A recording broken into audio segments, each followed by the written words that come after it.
Good morning mga boss. Kakarating lang natin dito sa shop. Naabutan natin si Boss Mando, nagre-retouch. Tanghali na, wala na naman magagawa tayo nito. Ang sama na dong. So ito na nga, ang kahapon yung ginawa natin. Yung ginawa ko pala. So ito. Ayan. Nire-retouch na ni Boss Mando. Yung mayos-ayos na ng konti. Ayan si Boss Mando. Oh. So yan. Na-retouch na. Ayan, may mga butas-butas, may design na. Oh, ito. Pintura na lang ang magdadala niyan. Ito yung isa. So, i-retouch pa natin yan. So, yun ang gagawin ko ngayon. Retouch and then, meron pa akong ibubuuhin dito na isang design. So, ito yung gagawin natin ngayon. Bukod sa mag-retouch tayo, ito yung isa kong design. So, yan. Yan yung sandalan. Yan, yung design ng sandalan natin. So, yan. Pangalawang design natin yan. Ito, hindi pa natanggal yung mga iba. So yan, may papagawa ulit tayo na isang design ulit. Yan, gagawin na ni Boss Mando.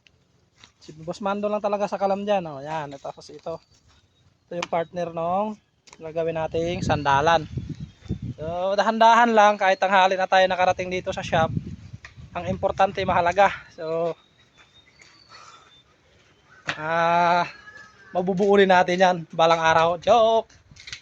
Tsaka ito pa pala yung gagawin ko. Ang dami kong gagawin ngayon mga boss Kaso tanghali na. Ano pa yung magagawa ko? Ito yung center table ng ating kalisa. Yan, nasimulan ko na kahapon tong sa ilalim. Yan, sa sobrang tapang nag-crack. Sobrang tapang pero okay lang yan. Dito, lalagyan natin dito sa ibabaw. Ang gagawin natin. Medyo marami-rami tayong gagawin. Pero kayang-kaya natin yan. Meron naman tayong malupit na kasama, si Boss Mando. Isama na rin natin to mga boss. Sinisimulan ko ng i-assemble. Ayan. May mga bakal na tayong naputol yan. Para dun sa ating gagawing sandalan. So, yung dito muna. Yung pag-uupuan, yun ang gagawin natin. And then, yung sandalan, i-welding lang naman yan dyan i-welding natin dyan. So, yan. So, bali 4 na ganito ang gagawin natin. So, ito yung isa. Yan. And then dito bubuo tayo, baklasin natin tong dalawa. So dito yung sit up yung dalawa. So yan lang ang gagawin natin sa araw na to.